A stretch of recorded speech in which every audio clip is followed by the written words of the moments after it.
Un saludo, estimados estudiantes. Vamos a continuar con el avance de nuestro tema del hito 4, correspondiente a transoperatorio o acto quirúrgico. Definiremos el transoperatorio o intraoperatorio como la fase que comienza cuando el paciente entra en el quirófano y termina cuando éste ingresa en el área post-anestésica, que es también llamada área de recuperación. Este constituye en sí el acto quirúrgico propiamente dicho, donde interviene el equipo quirúrgico, como podemos ver en la imagen, cirujano, instrumentadora, ayudantes, anestesiólogo y el resto del equipo quirúrgico. Dentro del transoperatorio vamos a tener o va a comprender de varias etapas, entre ellos el lavado del área quirúrgica, el lavado de manos quirúrgico, como vemos aquí en la imagen, la colocación de bata, que vamos a ver los tipos de colocación de bata o las formas en las que se hace el mismo, colocación de guantes estériles, que también tiene sus protocolos de colocación, preparación del instrumental, que viene a cargo también de la instrumentadora, pero tenemos que conocer cómo se debe organizar dentro de la mesa quirúrgica, antisepsia de la zona operatoria, colocación de los campos quirúrgicos, la inducción anestésica, veremos las dos formas, tanto general como locorregional en una forma resumida, y el acto quirúrgico en sí.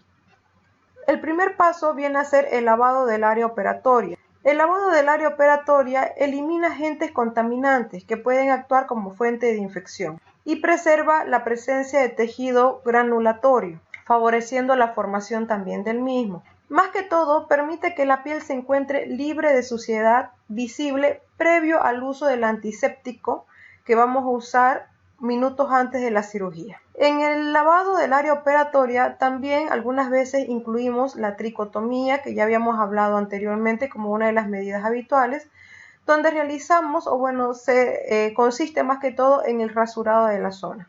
Algunas bibliografías indican que, hay estudios donde quizás ya no es necesario hacerlo o realizarla o no realizarla, tiene exactamente las mismas ventajas o desventajas, pero en algunos lugares todavía lo seguimos haciendo. Es el corte total o parcial del cabello o del vello en la región que se hará la cirugía, ya sea por método físico o químicos. El lavado de manos, que ya hemos hablado del mismo, ustedes ya saben, la remoción química de microorganismos que destruyen o matan la flora transitoria y remueve también la flora residente de la piel, además que elimina materia orgánica de nuestras manos, sangre, heces, sudor, etc. Ya sabemos de que cuando hablamos de lavado de manos nos referimos a que estamos quirúrgicamente limpios pero no estériles. Ya conocemos la técnica en las 3 etapas, lavado hasta el codo, hasta el tercio medio y luego hasta la mano. ¿Ya? No se olviden que tenemos que tomar en cuenta los pasos previos, retirar todo lo que son pulseras, anillos, gafas, evitar el contacto con los antisépticos si es que tenemos alguna herida o quemadura. Aquí tenemos nuevamente las imágenes para recordemos. Humedecemos ambos miembros superiores. Utilizamos generalmente povidine jabonoso. Hacemos lavado primero hasta el codo, como lo vemos acá en la imagen 2. Luego en la imagen 3 hacemos el lavado de las uñas. Luego hacemos el interdigital o viceversa, este puede cambiar. Luego hacemos el enjuague respectivo hasta el codo en la imagen 5. Luego procedemos a hacer el mismo protocolo en la imagen 6, pero ya solo hasta el tercio medio del antebrazo. Repetimos lo mismo hasta la muñeca, que sería el paso 7. Luego hacemos el secado correspondiente con una toalla de papel limpia. Luego aplicamos un antiséptico más, que viene a ser la clorhexidina, haciendo el mismo procedimiento de lavado de uñas. Luego el interdigital y lo aplicamos hasta máximo el tercio medio de la mano y tenemos ya el lavado quirúrgico hecho. Ahora tenemos la colocación de bata quirúrgica. La bata quirúrgica se usa para participar en la operación, ya sea para observarla o para participar dentro como parte del equipo quirúrgico, como es la instrumentadora, el cirujano y los ayudantes. Permite conservar un estado de asepsia en la forma más práctica posible. Tenemos dos formas o dos técnicas de colocación. La técnica autónoma, que es donde la misma persona o el mismo personal del equipo se hace la colocación, y la técnica asistida, donde una segunda persona ayuda a la colocación de otra persona o otro integrante del equipo quirúrgico. Vamos a poder ver ahorita en un video en qué consiste la técnica autónoma, pero vamos a dar una pequeña pauta primero. En el paso 1, estas batas que nosotros utilizamos dentro del quirófano ya están dobladas de tal forma que no se dificulte la colocación de la misma. Lo que corresponde es que después de hacer el lavado de manos, nosotros cuando nos toca colocarnos la bata de forma autónoma, agarramos la bata que ya está doblada de forma tal que, como les estaba comentando, no nos va a dificultar colocárnosla. Abrimos la misma agarrándola del cuello a nivel de ambos hombros, la estiramos, la abrimos y vamos colocando, metiendo ambas extremidades superiores a nivel de las mangas. Una vez nos hemos colocado o hemos metido las extremidades hasta el puño de cada manga, la circulante nos permite o nos ayuda en este caso a terminar la colocación. Veremos un video para que quede claro la colocación de técnica autónoma. La bata quirúrgica cuenta con una abertura y cintas en la parte posterior para anudarse, además de peto o pecho doble. Este último, también conocido como marsupial, que tiene la finalidad de impedir que la transpiración permee la tela. Cuenta además con mangas largas y puños elásticos para que se facilite cubrirlos con los guantes. La técnica consiste en colocarse la ropa estéril de la manera adecuada para evitar contaminarla. El objetivo de vestir ropa quirúrgica es crear una barrera que permita al equipo quirúrgico la formación de un área estéril que evite la contaminación de la herida quirúrgica, impedir la diseminación de microorganismos patógenos al paciente y proporcionar seguridad y protección al personal en el manejo de pacientes infectocontagiosos. Es importante recordar que aunque se esteriliza toda la bata, una vez que se ha vestido las siguientes áreas no se consideran estériles: espalda, cuello, axilas, puños, así como por debajo del nivel de la cintura. Demostración de la técnica colocación de bata estéril. Extraiga la bata directamente del bulto estéril sujetándola firmemente por el centro, en la zona cuello. Levántela en sentido vertical y colóquese en un área con espacio suficiente para desdoblarla. Ubique las manos dentro de las mangas. Las manos no deben salir de los puños de la bata. Finalmente, la enfermera circulante acomodará la bata correctamente sobre los hombros, manipulándola por la superficie interna. Posteriormente, anudará las cintas, iniciando por las del cuello y por último las de la cintura. La segunda técnica que tenemos para colocación de bata es la técnica asistida, donde en este caso la instrumentadora, que ya se ha vestido de forma autónoma, ayuda a otro integrante del equipo quirúrgico a colocarse la bata. De la misma forma, aquí la instrumentadora sujeta la bata por la parte de adelante, ya que puede haber contacto de ella, que ahora está estéril, con la bata estéril que colocará al otro integrante del equipo quirúrgico. La sostiene a la altura de los hombros de la otra persona y el integrante o el cirujano coloca los brazos por debajo de los brazos de la instrumentadora para que le permita realizar la colocación. Introduce a través de las mangas ambos miembros superiores hasta llegar a los puños de ambas mangas, como se puede ver en la imagen 2. Una vez la instrumentadora ha llegado hasta los hombros del cirujano, lo que hace es soltar la bata para que por detrás la circulante, como vemos en la imagen 3, le ayude a terminar la colocación. Veremos otro video de la colocación por técnica asistida.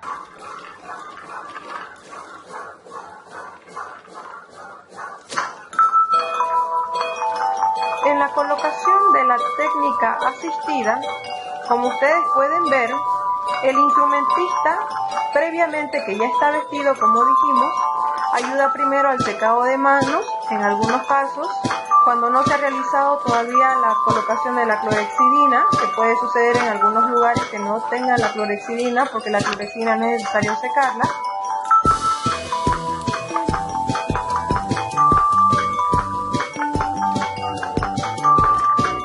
guantista toma la parte anterior de la bata y se la presenta al cirujano, de tal forma que pueda ingresar los brazos por debajo de los brazos de la misma. Una vez llega hasta los hombros, ya la circulante se encarga de ajustar y sujetar la bata por la parte posterior.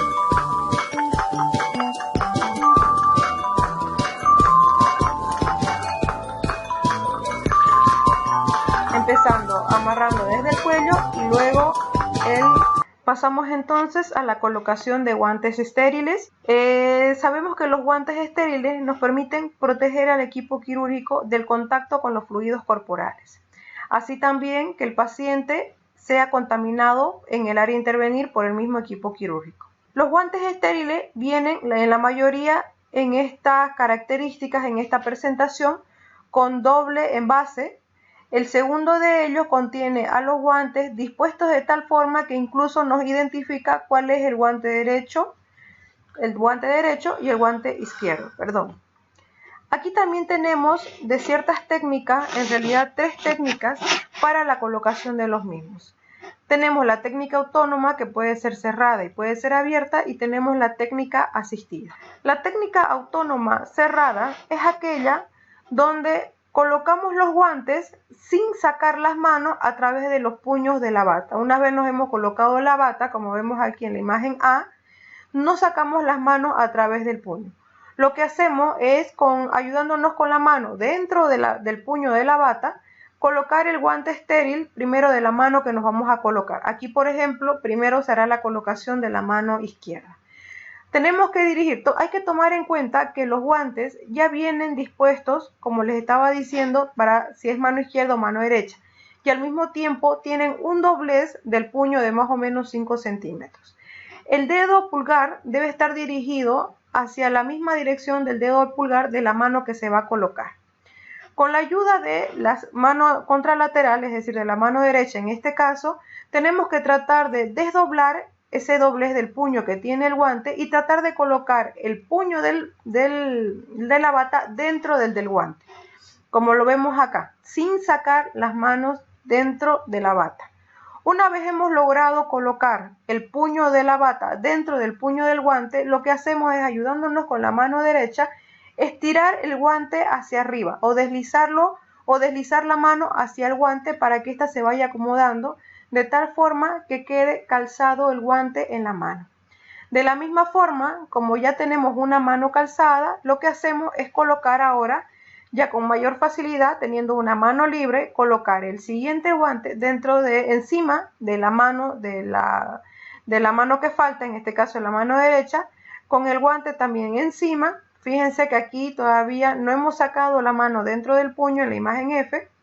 Hacemos el mismo procedimiento, tratar de colocar el puño de la bata dentro del guante, dentro del doblez. Y con ayuda de la mano que ya está calzado el guante, vamos a estirar y sostener firmemente hacia arriba hasta que nuestra mano deslice totalmente sobre el guante. Y bueno, ya una vez deslizado, como lo vemos en la imagen Y, ya solamente nos queda hacer la acomodación de ambas manos. Vamos a ver un video acerca de la técnica autónoma cerrada de colocación de guantes. Con las manos cubiertas por los puños de la bata, sujete el paquete de guantes y desdóblelo. Sea muy cuidadoso en no sacar las manos fuera de las mangas hasta que el guante esté colocado correctamente. Sujete con la mano izquierda el guante derecho y colóquelo sobre la mano derecha de manera que la palma del guante coincida con la palma de su mano. Los dedos del guante deben apuntar hacia el codo. El pulgar del guante debe quedar del mismo lado del pulgar de la mano derecha. Con el pulgar de la mano izquierda, levante el doblez del guante y estírelo hacia el frente, de manera que con el puño del guante cubra el puño de la bata. Deslice la mano derecha dentro del guante. Por último, ayúdese con su mano enguantada a colocar el guante de la mano contraria.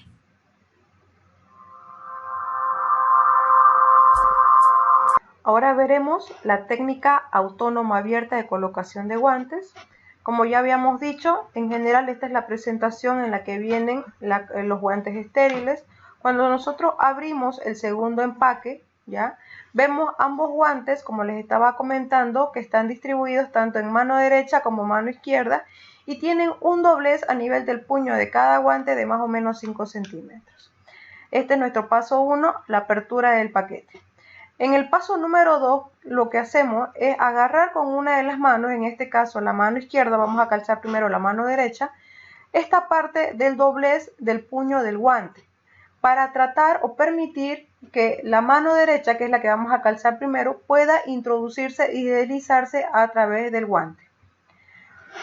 En el paso 4 hacemos o estiramos el guante de la mano derecha, seguimos tomándolo del borde externo del doblez del puño del guante, de tal forma que la mano derecha deslice totalmente hasta que introduzcan todos los dedos de la mano derecha.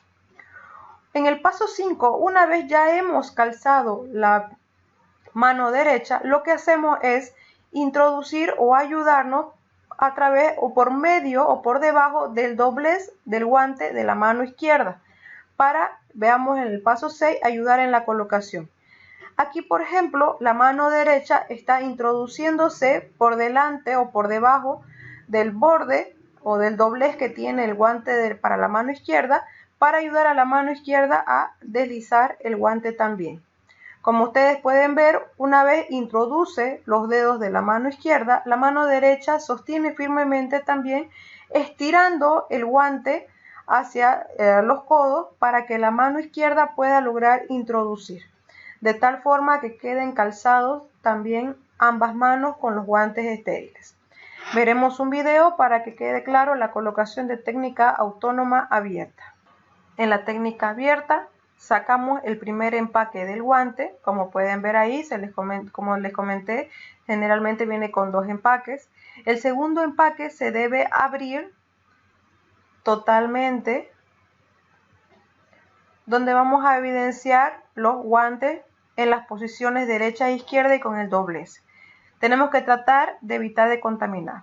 La mano izquierda agarra del doblez, mientras que la mano derecha trata de deslizar a través del guante. Fíjense que la mano izquierda agarra del doblez interno del guante para evitar contaminar. Una vez se ha colocado el guante derecho, lo que hace es introducir por adentro de ese doblez para permitir que la mano izquierda pueda hacer el mismo procedimiento de deslizarse para que podamos con ambas manos ya después acomodarnos. La tercera técnica para la colocación de guantes es la técnica asistida.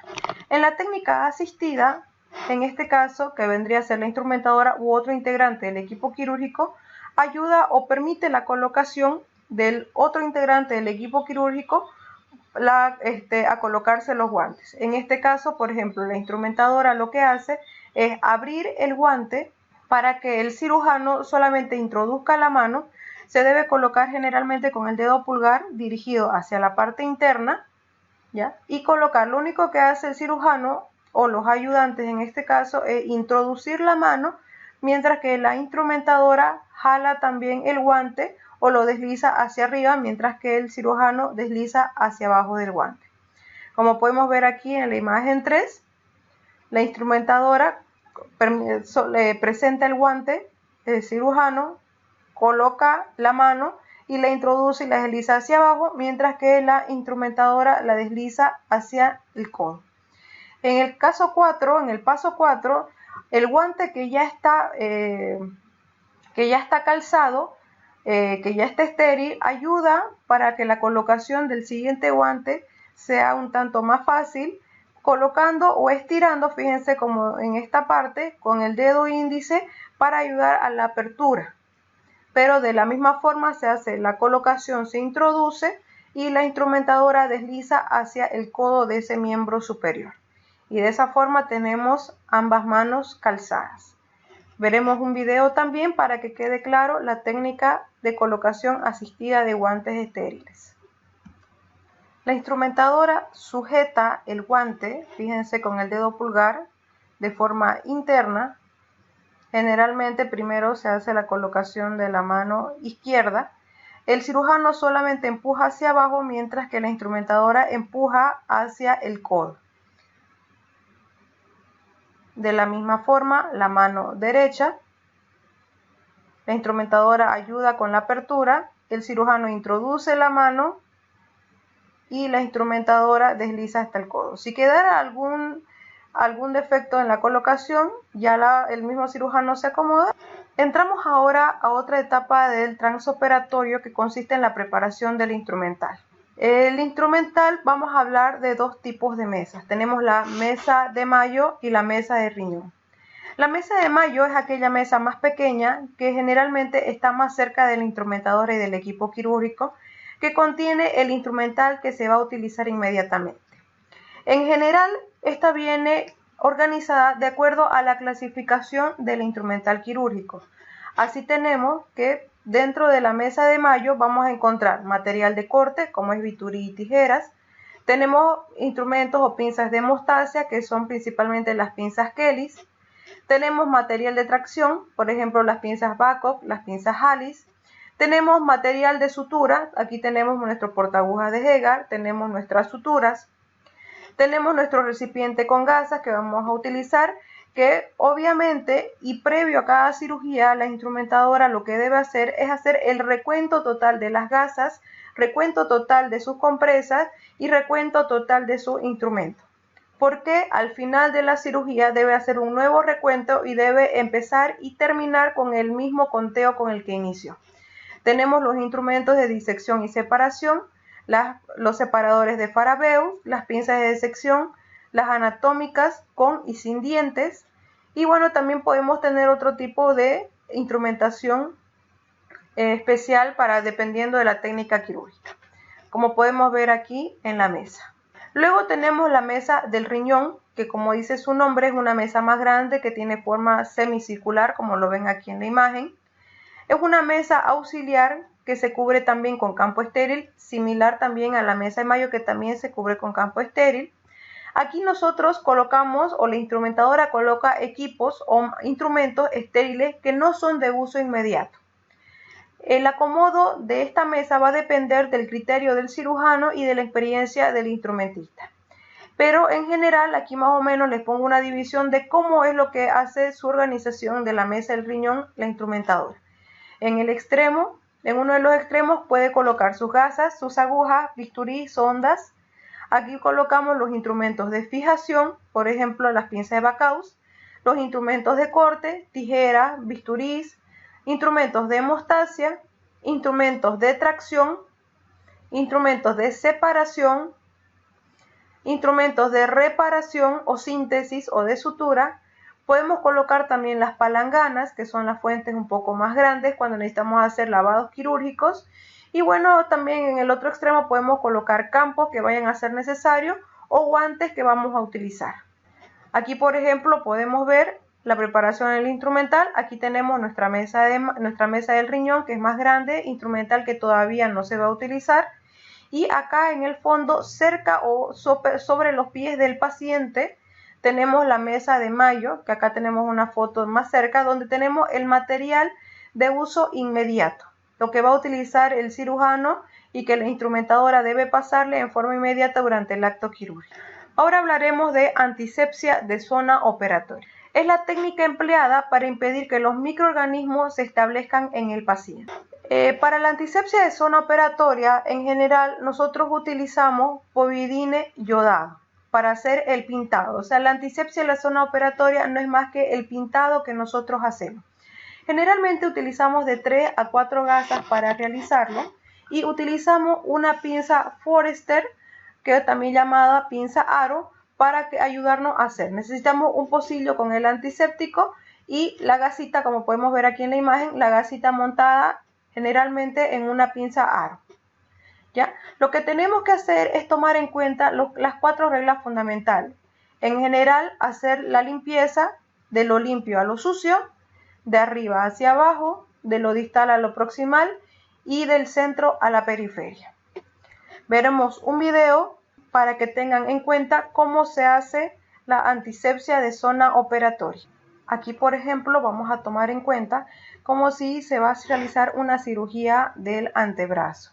Entonces, en este caso estamos utilizando una pinza Kosher tomamos la gasa empapada en el antiséptico y vamos a empezar a hacer la antisepsia en forma de barrido, de arriba hacia abajo y de adentro hacia afuera. Vamos a tratar de utilizar diferentes caras de la gasa para evitar contaminar la zona que ya hayamos hecho el pintado. Primero de arriba hacia abajo.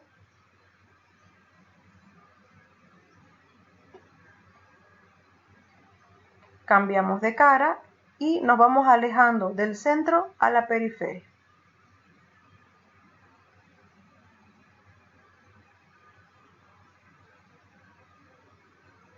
Podemos desechar esa gasa y utilizamos otra. Ahí, por ejemplo, hemos hecho una división de la zona que vamos a intervenir.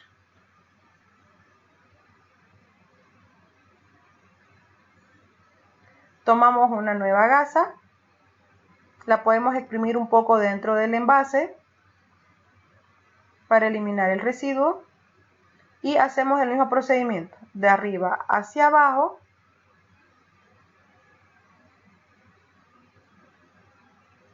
cambiando o rotando la gasa de adentro hacia afuera o del centro hacia la periferia.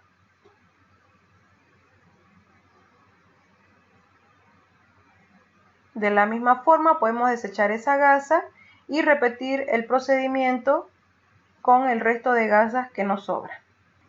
De la misma forma también podemos utilizar otro tipo de antisepsia, como es la forma centrípeta, donde empezamos del medio hacia afuera en forma circular, como lo vemos en la imagen, tratando de expandirnos lo más hacia la periferia posible para poder abarcar mayor tejido o mayor piel en este caso.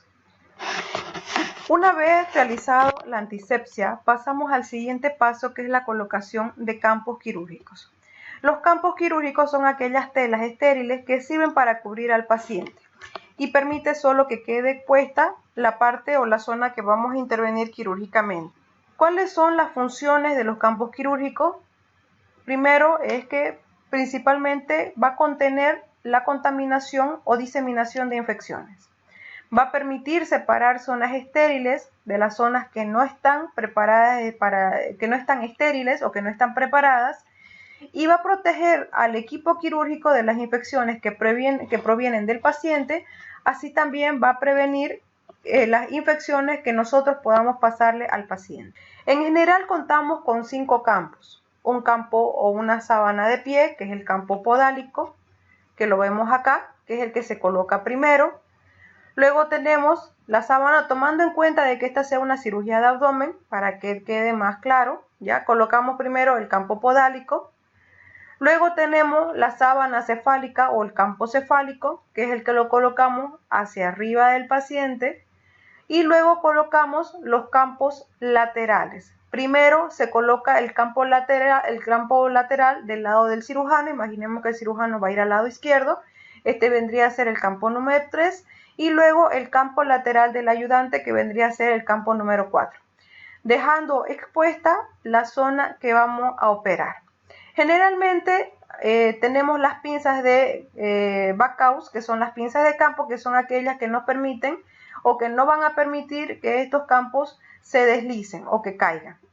Al finalizar la colocación de estos 4 campos, lo que hacemos es colocar un quinto campo, que viene a ser el campo fenestrado o también llamada sábana hendida, que tiene un pequeño orificio que puede ser rectangular o puede ser circular para la colocación encima de todos los otros campos, que nos permite también, como vemos aquí en la imagen, que nos permite también preservar todas las zonas para evitar contaminación y solo nos deja expuesta el lugar de la zona operatoria. Ahora, dentro del transoperatorio o intraoperatorio hay una parte importante, que es la inducción anestésica. Así como habíamos hablado también de la valoración preanestésica, el anestesiólogo juega un papel muy importante dentro del acto quirúrgico. Hay que tomar en cuenta de que aquí solamente vamos a nombrar aquellos tipos de anestesia y cuáles van a ser sus funciones, ya que más adelante ustedes en otras asignaturas, y para no extendernos demasiado, hablarán de cuáles son los tipos, las ventajas y desventajas y en qué consiste la función de cada uno de estos tipos de anestesia. La anestesia en general es la privación completa o reducción de la sensibilidad del organismo, tanto del tacto, del dolor como de la temperatura. Permite realizar intervenciones quirúrgicas invasivas o no invasivas sobre la integridad del cuerpo sin producirle dolor. Tenemos así en los dos tipos que son los más utilizados, que es la anestesia general, que es aquella donde es anestesia a todo el cuerpo, hay pérdida de la disminución del nivel de conciencia y requiere sí o sí de una ventilación artificial. Se coloca al paciente un tubo orotraqueal por el cual va a respirar durante toda la cirugía. Y luego tenemos también la anestesia locorregional, que es aquella que limita la anestesia a determinadas regiones. Los niveles de conciencia y de ventilación generalmente se mantienen preservadas, así como podemos ver acá. Generalmente se hace a nivel de la columna, puede ser peridural, raquídea y algunas veces también se hace troncular cuando queremos anestesiar solamente alguna de las extremidades, por ejemplo a nivel braquial, para alguna cirugía de miembros superiores. El acto quirúrgico en sí. El acto quirúrgico contiene al equipo quirúrgico, que ya sabemos que es la unidad del personal capacitado que proporciona un seguimiento continuo del cuidado del paciente, antes, durante y después de la cirugía. No se olviden que dentro del equipo quirúrgico en general tenemos 6 integrantes: el cirujano, ayudantes, primer y segundo ayudante, instrumentador, que son generalmente los que tienen que cumplir con la fase de colocación de bata y guantes estériles para participar del campo quirúrgico o del acto quirúrgico. El circulante y el anestesiólogo en general no necesitan estar vestidos con ropa estéril. Ya conocemos las funciones de cada uno del equipo quirúrgico. El cirujano, que en sí es el que dirige la técnica quirúrgica y el acto quirúrgico en sí, conoce toda la técnica quirúrgica. Los ayudantes, que son los que hacen que el trabajo del cirujano sea más fácil. Cada uno tiene su función establecida, tanto primer como segundo ayudante. El anestesiólogo, que se va a encargar en sí de monitorizar al paciente durante toda la cirugía para mantenerlo hemodinámicamente estable.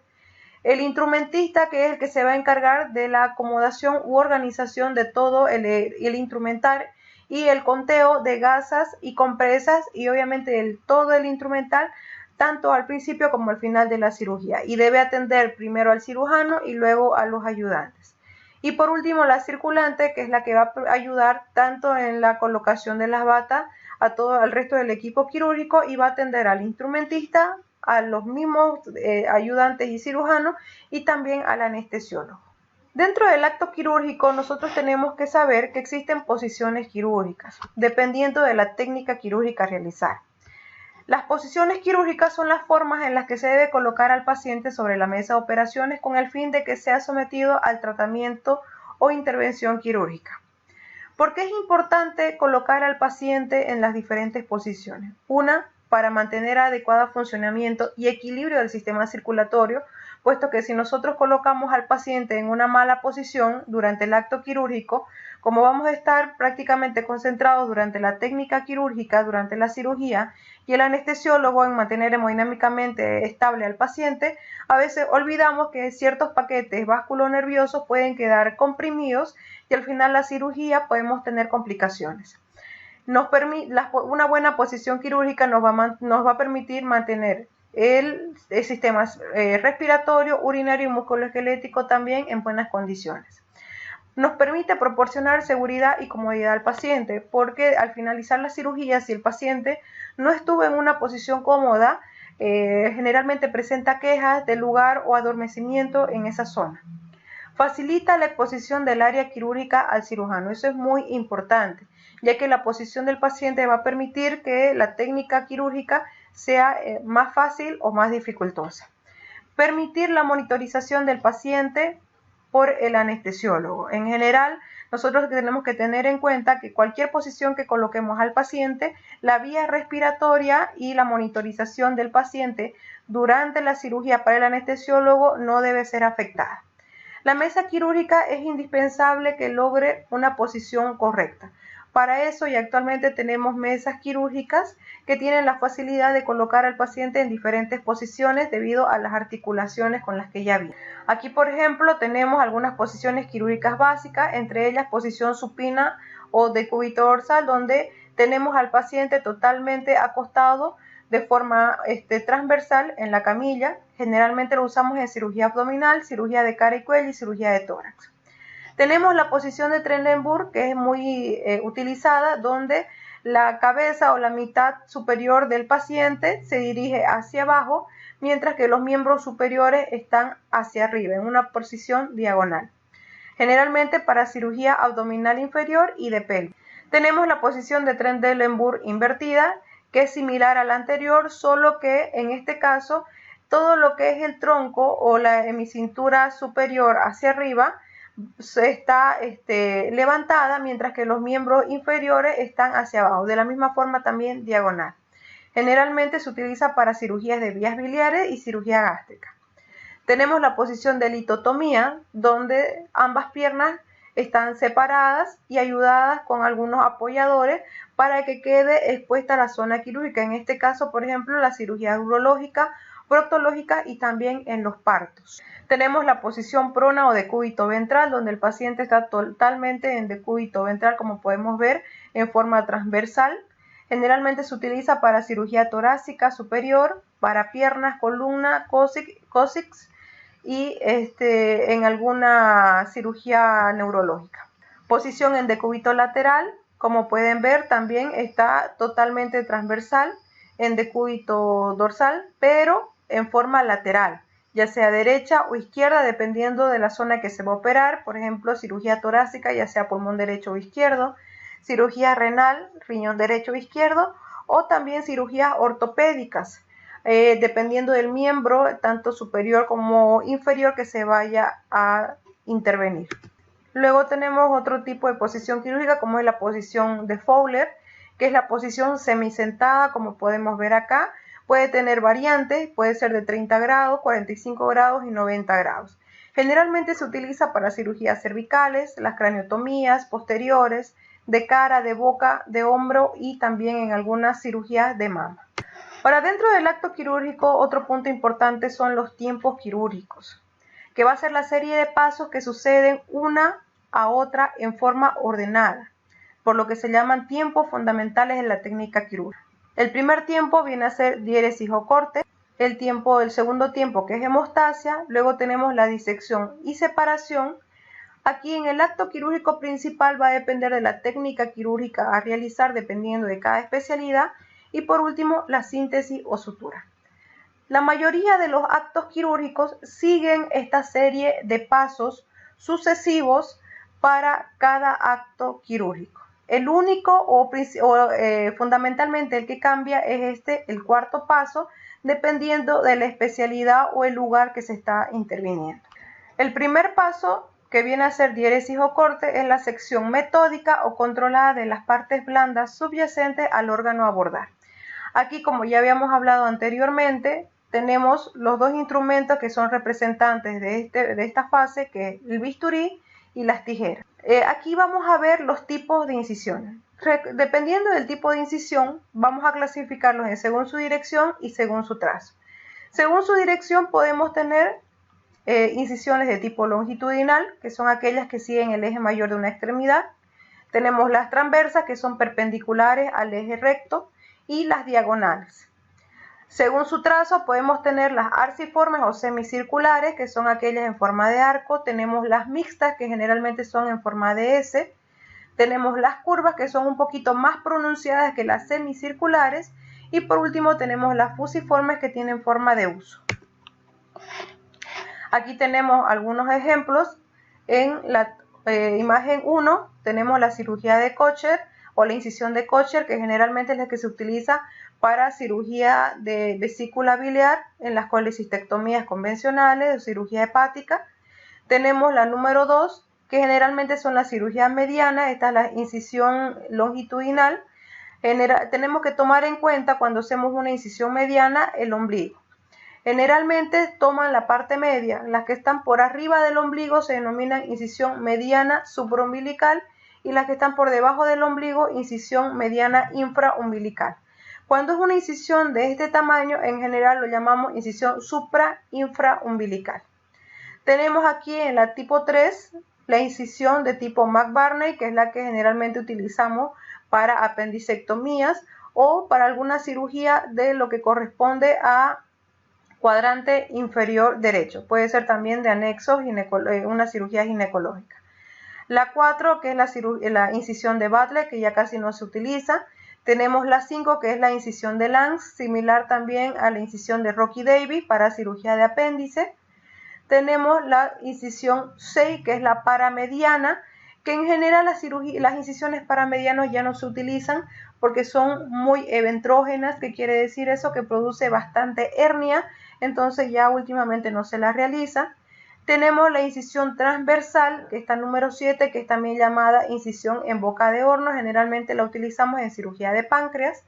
Tenemos la número 8, que es la incisión de Rutherford Morrison, que también la utilizamos para cirugías de cuadrante inferior izquierdo. Y por último tenemos una incisión que es bastante frecuente, la incisión de Fan Steel, que generalmente se utiliza en las cesáreas. Estas son algunas de las incisiones más frecuentes que se utilizan en los actos quirúrgicos, especialmente de tipo abdominal, por favor, para que quede claro. Entramos al segundo paso, que corresponde a la hemostasia, es el procedimiento instrumental o manual para cohibir una hemorragia. Dentro de los tipos de hemostasia tenemos dos, que es el temporal y el definitivo. El temporal es aquel que busca detener el sangrado de modo inmediato, por tanto puede aplicar el medio definitivo para su corrección. Y luego tenemos el definitivo, que es aquel que logra en forma directa y permanente que los vasos sanguíneos o que reconstruye la continuidad de la pared de los vasos sanguíneos. Así, por ejemplo, tenemos dentro de las hemostasias de los tipos temporales, vamos a tener las compresiones digitales. Aquí fíjense, tenemos un vaso sanguíneo, la compresión digital, la aprensión con ambos dedos, con ayuda de una compresa, presionando sobre el lugar que está sangrando, con la ayuda de algún instrumento hemostático, por ejemplo una pinza Kelly, sostenemos la pinza Kelly o sujetamos el lugar que está sangrando hasta hacer una ligadura o un tipo definitivo ya de hemostasia. Aquí también tenemos el torniquete, que también se usa bastante, especialmente en amputaciones. Tenemos las pinzas arteriales, que las sujetamos de ambos lados, de ambos extremos de la arteria, hasta hacer la sutura o la rafia de esa arteria. Y bueno, pues esas serían las más importantes, las compresiones. Estos son algunos ejemplos de hemostasia de tipo temporal. Luego tenemos las hemostasias definitivas, generalmente vienen a ser las ligaduras, como podemos ver acá. Tenemos una pinza Kelly que estaba sujetando el vaso, un vaso que está sangrando, y luego hacemos la ligadura de la misma. Aquí también tenemos la reconstrucción vascular. Primero empezamos con una hemostasia temporal, sosteniendo con pinzas hemostáticas especiales ambos extremos de una arteria, y luego hacemos sutura o cierre con reconstrucción de ese defecto de la arteria para evitar el sangrado. También podemos hacer puntos transfixiantes, un punto transfixiante y luego una sobreligadura para evitar la hemorragia.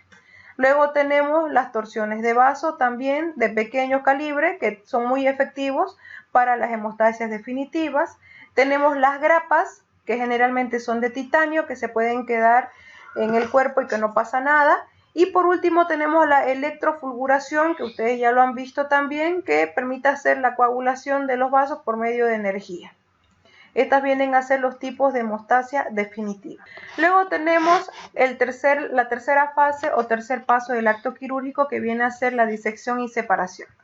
Cuando hablamos de disección nos referimos al acto de dividir metódicamente los elementos anatómicos, es decir, de separar.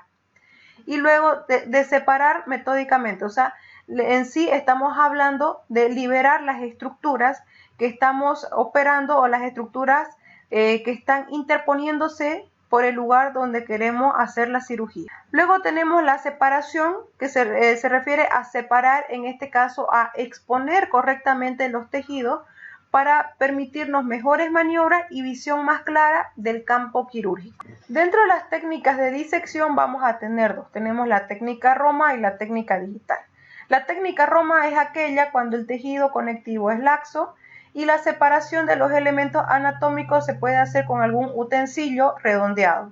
Alguna pinza, por ejemplo, alguna pinza de disección, como es la pinza anatómica.